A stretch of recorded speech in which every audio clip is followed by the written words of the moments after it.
Hey, so today I'm hoping to do a couple of videos again, but we'll see how it goes. The first video that I want to talk to is actually two viewer requests that I feel some sort of ability to connect them.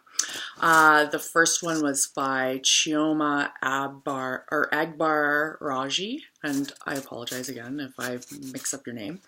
And the question was regarding INTJs and planning and making lists. And the concern that, sorry, I have to read off my notes, about being so focused on making a precise plan than necessarily it should be. And the second one comes from Adri Chavez, and it's regarding taking risks. So how I would manage that, and how do you manage the anxiety that goes with it, and the concept of just diving in and just going and trying it out, and the difficulty that she expresses with that. Well, if you've watched my videos in the past, you have learned that I am an entrepreneur, and so this is very close to my heart on the risk side. Being an INTJ, I think, is a blessing and a curse when it comes to being an entrepreneur, because the idea of first starting out is exciting with a new concept idea, helping to optimize systems that you see that potentially can be improved, and the everyday day-to-day is actually mostly the opposite for an INTJ, having to learn to really access your ability to persevere through tedious tasks for longer periods of time than you would like. And yeah, so with this piece, I want to just say a couple highlights. So I wrote them down just so I wouldn't forget. So the idea of lists. So I myself, and I'd be interested to hear how other INTJs feel about this, but lists are my best friend. They've been best friends with me since, I don't even know, since I could write. The ideas that are in my head, from the minutia of picking up dry cleaning all the way to the next prototype I'm going to want to design, is something that if it stays in my mental Rolodex, it's going to be too overwhelming and it causes me to trigger an anxiety episode. So I found lists always to be a great tool in managing that type of ability to still find and access interesting ideas, but knowing that there's a parking lot for them, so I can deal with tasks that need to be addressed immediately and be able to revisit them. So the idea for me is that the lists, I don't necessarily use lists as a very structured outline. The idea of lists for me is mostly, like I said, a parking lot to put notions down. And I find that I don't have to go into too much detail. The problem is, though, in my personal experience, is that I get excited about an idea or a concept, and I put that down on the list to revisit, and what I haven't thought out is all the tiny details that need to be tied to the list. So I can appreciate the viewer who mentions the idea that maybe they build their list too tightly, and therefore sometimes I could feel the idea that you might be stymied by the overwhelming look at the to-dos. So with my lists, what I find is that, well, they will have a lot of to-dos after that are unforeseen.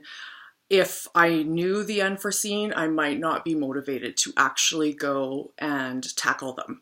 So instead of, for myself, having maybe the idea of ignorance is bliss, where you get passionate about an idea or a project and you want to pursue it. So you're going in and you don't know all the tools in the toolkit, but you're trusting your own vision and intuition in order to use your resources to accomplish that task.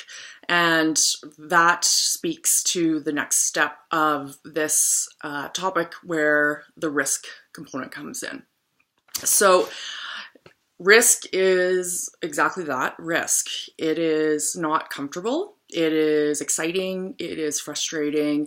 And I definitely understand people's hesitancy to go on some sort of path that introduces risk, especially depending on your risk tolerance. So I myself, even though I'm an INTJ, on the logical and maybe more methodical side, I do play a lot into my intuitive and creative side, and really find interest in challenging what is out there and if I can make things better.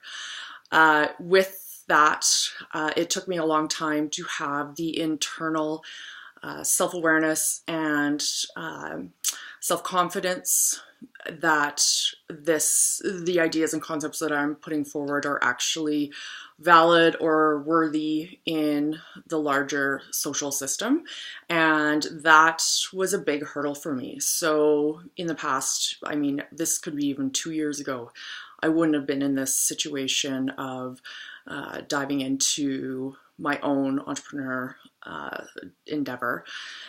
However, you really don't know until you try. So for myself with risk, when you're talking about whether or not you want to move forward, or if you feel like you're going to be crippled by the fear of going into risk, I myself found that the best motivator for me was the being done with what I was doing in the current situation. I was frustrated, or it wasn't working in my lifestyle, that type of thing. And it prompted me to go after something that I previously was too scared to even look into, and didn't necessarily have the confidence to think that I had the right tools to move forward. So again, the good thing about risk is that the fear seems to be slowly deadened. This is my personal experience, because you become more immune to the shock factor when things don't work your way. Work your own way. You become much more comfortable in the world of little failures and workarounds, and managing the expectation of yourself on deliverables. And just in the process to get things launched, you don't have someone or some company that is ultimately managing you and that you can maybe stand behind. So a piece that I do that I find very helpful in the risk piece, if that is something that you are interested in pursuing, not everyone does, and I'm applying this right now to my own experience with entrepreneurship. However, risk is risk. It can apply to any sort of risk taking, whether relationships or work or skydiving, for anything. But a piece that really helped me on the INTJ side is documenting everything. So I am a huge documenter of anything that is material to that topic that I have risk associated with, to the point that it is a passion of mine to make sure that everything is documented, because I feel also risk is mitigated by making sure that you stay impartial to details that were done in the past, because it's very easy. Everyone does this, where you make assumptions on past conversations or details that that are part of conversation, say with someone else, and everyone has their own perspectives. So documenting everything for me really helps with mitigating that risk component. And yeah, so again, just tying that up, lists are a huge help with managing anxiety for me with risk. But I do understand that sometimes too much detail in a list can cause anxiety in itself. So this is my experience. Again, everyone else has theirs. I'd love to hear comments and everyone's experiences for their personal situation. But this topic, I'm hoping, will capture what these two viewers were interested in, just coming and relating from my experience as an INTJ female. So thanks so much for watching.